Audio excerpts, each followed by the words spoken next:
everyone, and welcome to English Pod. My name's Erica. And I'm Marco.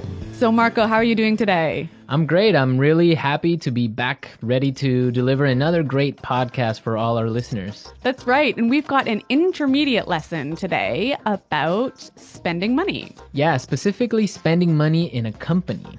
That's right. We're going to be listening to a business meeting as a company describes how they're spending money. Right, and they're actually looking at their profit and loss statement, so that's kind of interesting. Well, Marco, can you tell us a little bit about a profit and loss statement?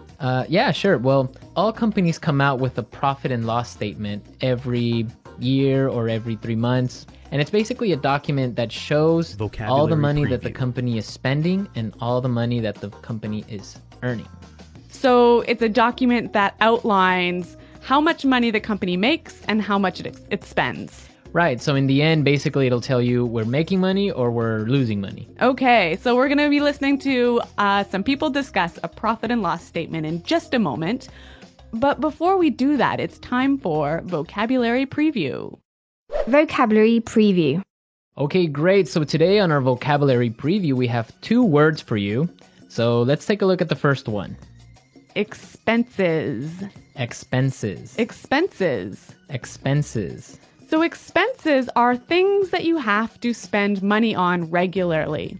Right. So for example, in a company, regular company expenses are salaries or office supplies or the phone bills, internet bills. Okay, and maybe in a household or a family, your expenses might be your food, perhaps your transportation or your rent or your heating bill. So these are all things you spend money on regularly. They're expenses. Expenses, great. Let's take a look at our second word, through the roof. Through the roof. Through the roof. Through the roof. So when something is through the roof, it's really, really, really, really high. Really high. So, for example, we can talk about gas prices are through the roof lately. Yeah, that's totally true. Gas prices have gone really high in the past couple of months. So when we talk about through the roof, it means that the number is really high. That's right. We typically use this word with numbers. It also gives you the idea that the number has risen really quickly. Yeah, exactly. Okay, so through the roof. Through the roof.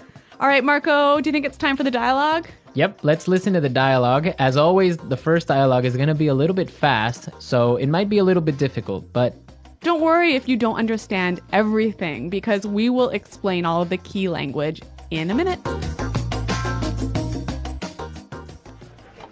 Okay, so now the last point on our agenda. Jill, let's go over the profit and loss statement.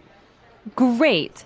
Well, the main issue here, as you can see, is that our expenses are through the roof. Well, let's see. These numbers are off the charts. What's going on here? Well, sir, the company expenditures on entertainment and travel are out of control. Look at these bills, for example. Just this month, we've paid over $20,000 for hotel charges. Oh, okay. Thank you. I'll look into it. The list goes on and on. Here, this is a bill for $5,000 for spa treatment. Thank you. That will be all. I'll take care of it. Look at this one, sir. $8,000 were expensed in one night at a place called Wild Things. Okay, I get it. Thank you for your very thorough analysis. Okay, so this accountant, she's pretty thorough, hey? she's really persistent about her job, and the manager apparently is a little bit embarrassed. I wonder why that could be. Well, we'll talk about that in a little while. Why don't we take a look at our language takeaway for today? Language takeaway. In today's language takeaway, we're going to look at 3 words, and the first word is expenditures. Expenditures. Expenditures. Expenditures. So expenditures sounds pretty close to expenses, right? It's pretty similar, but it has a little bit of a difference. So why don't we listen to some examples and see if we can understand? Example 1. If elected president, I will increase expenditures on health and education by 12%.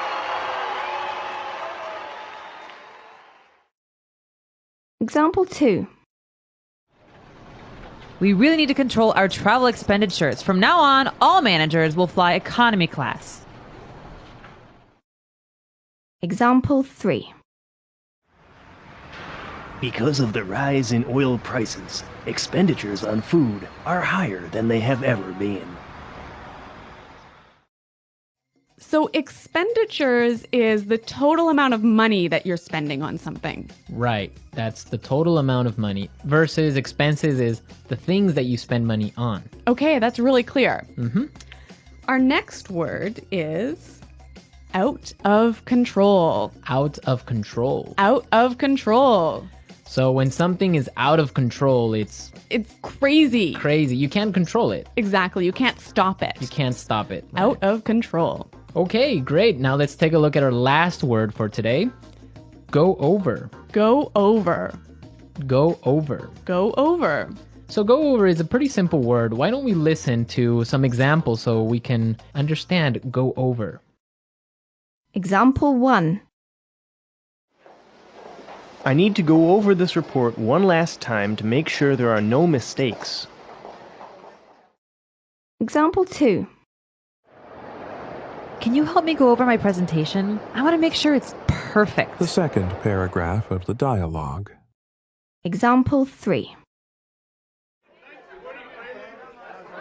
Let's go over these numbers one more time and make sure there are no mistakes. Yeah, this is a really common word, and it basically means look at carefully. Yeah, or review.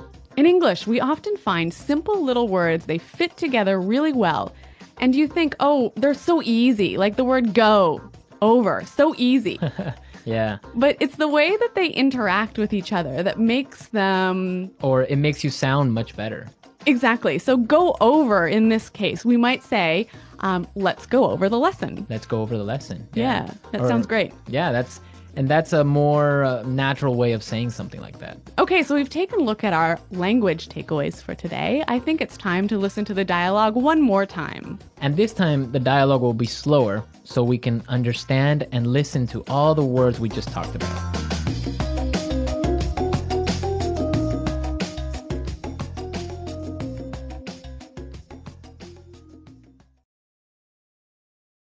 Okay, so now, the last point on our agenda. Jill, let's go over the profit and loss statement. Great. Well, the main issue here, as you can see, is that our expenses are through the roof. Let's see. These numbers are off the charts. What's going on here? Well, sir, the company expenditures on entertainment and travel are out of control. Look at these bills, for example. Just this month, we've paid over $20,000 for hotel charges. Okay, thank you. I'll look into it. The list goes on and on. Here, this is a bill Dialogue. for $5,000 for spa treatments. Thank you. That will be all. I'll take care of it. Look at this one, sir. $8,000 were expensed in one night at a place called Wild Things. Okay, I get it. Thank you for your very thorough analysis.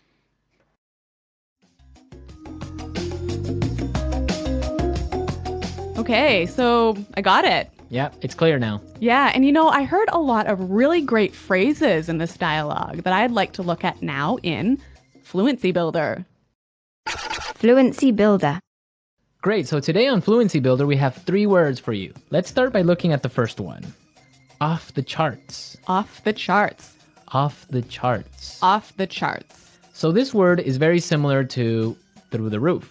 Exactly. It also means really high. Right, so let's listen to some examples of how we can use off the charts in a different situation. Example 1.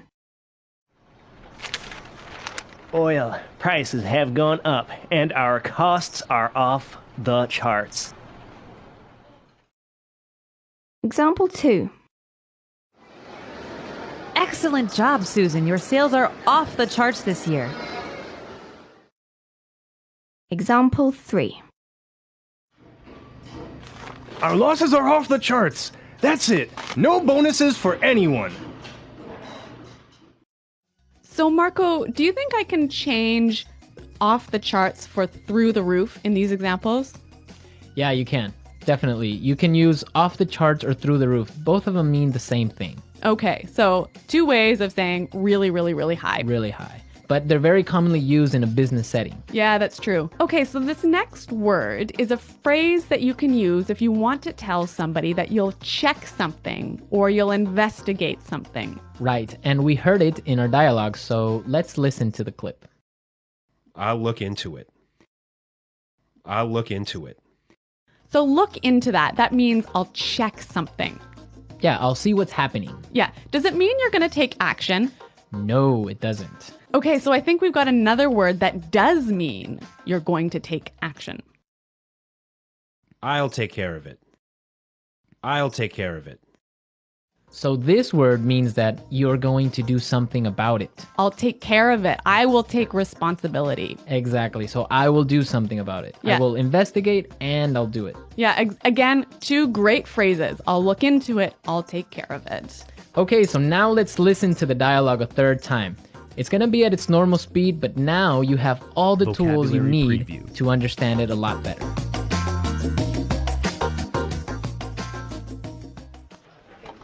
Okay, so now the last point on our agenda. Jill, let's go over the profit and loss statement. Great. Well, the main issue here, as you can see, is that our expenses are through the roof. Well, let's see. These numbers are off the charts. What's going on here? Well, sir, the company expenditures on entertainment and travel are out of control. Look at these bills, for example. Just this month, we've paid over $20,000 for hotel charges. Oh, okay. Thank you. I'll look into it. The list goes on and on. Here, this is a bill for $5,000 for spa treatments. Thank you. That will be all. I'll take care of it. Look at this one, sir. $8,000 were expensed in one night at a place called Wild Things. Okay, I get it. Thank you for your very thorough analysis.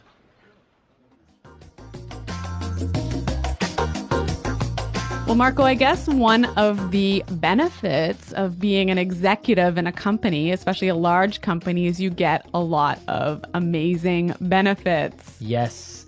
When you are a manager or a CEO of one of these big companies, you get a lot of great things like, I don't know, a private jet maybe. Well, that's nice. Hey? Or the company often pays for your house. Yep.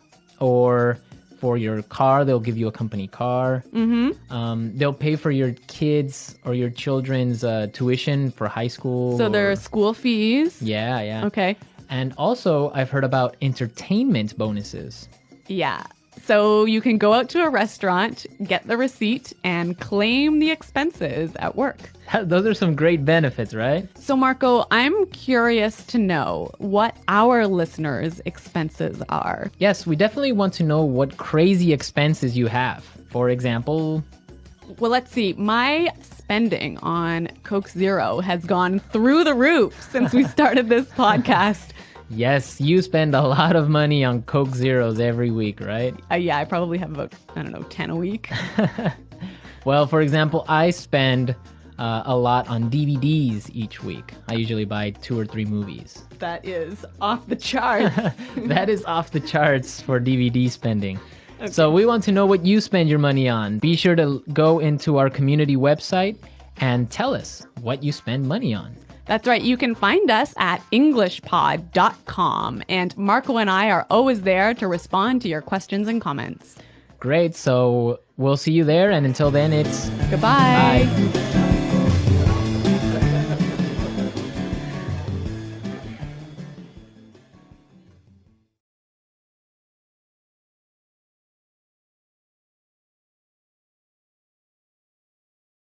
Other examples.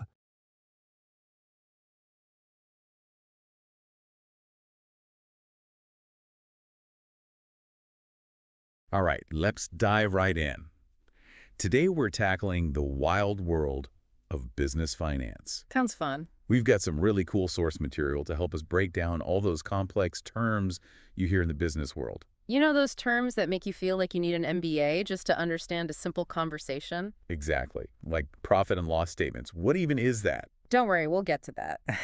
And we'll tackle the ever-confusing expenses versus expenditures. Oh, and let's not forget about all that crazy business slang. Ah, yes, the stuff that makes you scratch your head and wonder if they're speaking English. Totally. Like when someone says company spending is through the roof. It's like a whole secret language, but by the end of this deep dive, you'll be fluent. I like that. So, to start things off, I was thinking about my own budget. Always a good place to start. You know, my rent, groceries, that streaming service I probably should cancel. We've all got that one. Are all those things considered my expenses? You got it. They're the costs you incur regularly. And in the same way you keep track of your personal finances, businesses use something called a profit and loss statement. Okay, that sounds a little intimidating. It's not as bad as it sounds. Basically, it's a snapshot of a company's financial performance over a specific period. So it shows whether they're making money or losing it. Exactly. And believe it or not, this is relevant to everyone, even if you're not directly involved with the company's finances. How so? Well, understanding a company's profit and loss statement can give you insights into its stability, Vocabulary growth potential, preview. and even its overall health. So it's kind of like checking someone's pulse to get a sense of their well-being. Exactly. Now, in our source material from EnglishPod, there's the scene where an accountant is presenting a profit and loss statement to her manager. Okay, what happens? Well, she presents the numbers, and his reaction is priceless. He says, "These numbers are off the charts." Off the charts. That doesn't sound good. It definitely raises some red flags. You've got this accountant, super thorough, laying out the facts, and the manager seems more interested in dodging responsibility than actually tackling the issues. Classic. Right. And then she points out that entertainment and travel costs are a major concern. Sounds like someone's been having a bit too much fun on the company's dime. She actually says company expenditures are out of control. And this brings us to that tricky pair of words you mentioned earlier, expenses versus expenditures. Yeah, I always get those mixed up. They seem so similar. They do sound similar, but there's a subtle difference. Think of expenses as the day-to-day costs of running a business. Salaries, rent, utilities, office supplies, that sort of thing. Okay, the essentials. Exactly. Now, expenditures is a broader term. It refers to the total amount of money spent on a particular item or category. So if we go back to my personal budget example, each item on my grocery list is an expense. That's right. But the total amount I pay at checkout is my expenditure for groceries. Perfect analogy. And in this dialogue, the accountant is worried about those big picture expenditures, the overall spending patterns. Not just the individual costs, but the big chunks of money going out the door. Exactly. She sees a trend of excessive spending, and she's sounding the alarm. Now, I have to ask about this slang. Through the roof, off the charts. What do those actually mean in the business world? They definitely convey the idea of something being excessive, but they also add a sense of urgency or surprise. Through the roof implies a sudden, dramatic increase. Like when gas prices skyrocket seemingly overnight. Exactly. Or maybe sales figures have gone through the roof. That means they're selling way more than expected. So it's not just that something is expensive, it's that it's surprisingly or alarmingly so. Exactly. Off the charts is similar. It suggests something is exceptional, exceeding all expectations. Maybe their DVD spending is off the charts. I feel like I'm starting to crack the code of business jargon. But there's one more phrase I'm curious about. When the manager says, "I'll look into it," is that a genuine promise to fix things? Or is he just trying to brush her off? That's a good question. I'll look into it. Acknowledges there might be a problem, but it doesn't necessarily imply action. It's kind of like saying you'll think about it, but it doesn't really commit you to doing anything. So it's not exactly a guarantee. Not quite. Now contrast that with a phrase like, "I'll take care of it." Okay, how are those different? "I'll take care of it" suggests a stronger commitment. It implies ownership and a sense of responsibility for finding a solution.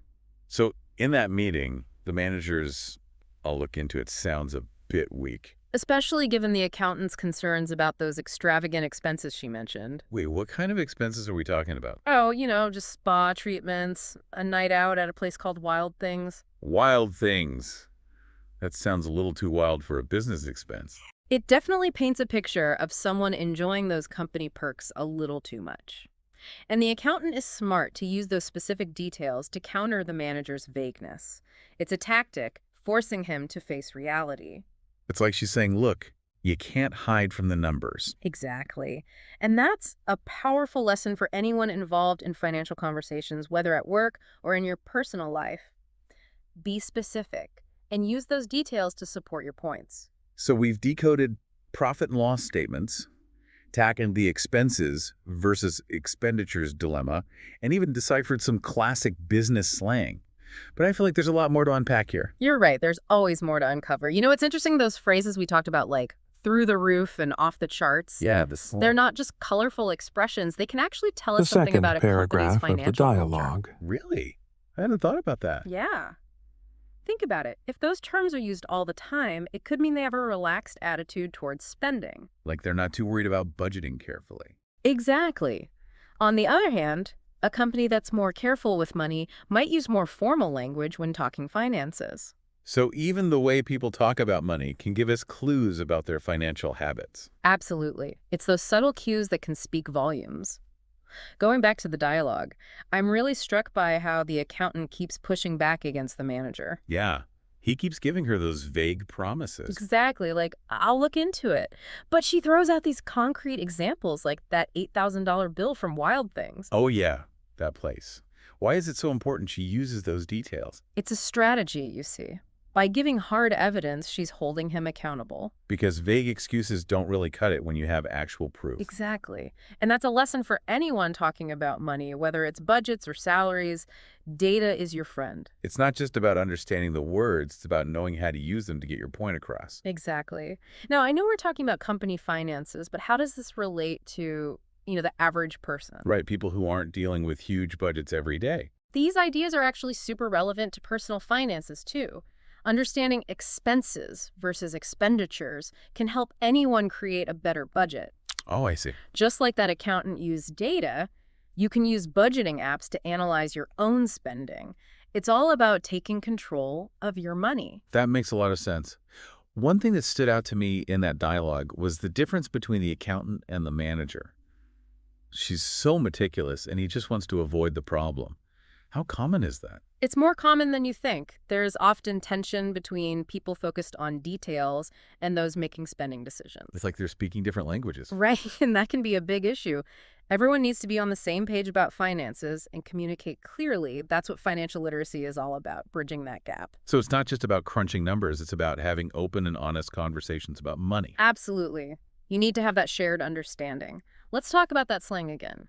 You mentioned those phrases could be a red flag. Why? Yeah, why is that? Well, if you constantly hear through the roof and off the charts, it might mean spending is out of control. Like a warning sign. Exactly. It's not just about understanding the words, it's about what they signal. It's about understanding the bigger picture. We've talked about how these financial concepts can help us personally. How do we actually use this knowledge? It starts with applying it to your own decisions. Remember, expenses versus expenditures. Yeah. How could that help you budget better? Well, instead of just listing all my expenses, I could think about the total I'm spending in each category. Right. That gives you a clearer picture and helps you see where you might be overspending. So it's a more strategic way to plan my finances. Exactly. That kind of thinking is valuable whether you're buying a house or just trying to save money. So understanding these terms isn't just about talking the talk. It's about making smart choices. Absolutely. It's about empowering yourself. Yeah. What else can we learn from the accountant in that English pod dialogue? She was really good at using examples to show those crazy expenses. Right. There's a lesson there. Her strategy shows the power of hard evidence. Data and specifics make your argument stronger. Like she was saying, you can't argue with the facts. Exactly. Data is your friend in any financial conversation. What about the manager's reaction? He seemed to brush off her concerns. Yeah, he seemed almost dismissive. Why do you think he reacted that way? That's a great question. It's a dynamic you see a lot. Sometimes people in power don't want to admit there are problems, especially if they caused them. It's easier to ignore the problem. Right, and that creates a culture of denial, which can make things worse. That's why it's important to talk openly and honestly about money. So we need to create a culture of transparency. Exactly. It requires a change in mindset from both those who control the money and those who manage it. It's about building a culture of financial responsibility. Exactly. Leaders need to set a good example by being open about challenges. So it's not just about the financial systems, it's about the culture. Absolutely. That's key for long-term success. We've covered a lot today. from definitions to the dynamics of conversations. Any final thoughts before we move on? Yes. The big takeaway is that financial literacy is about more than just knowing definitions. It's about understanding the context. Exactly. It's about being an active participant, not just a bystander. And that's something that can help you in all areas of life.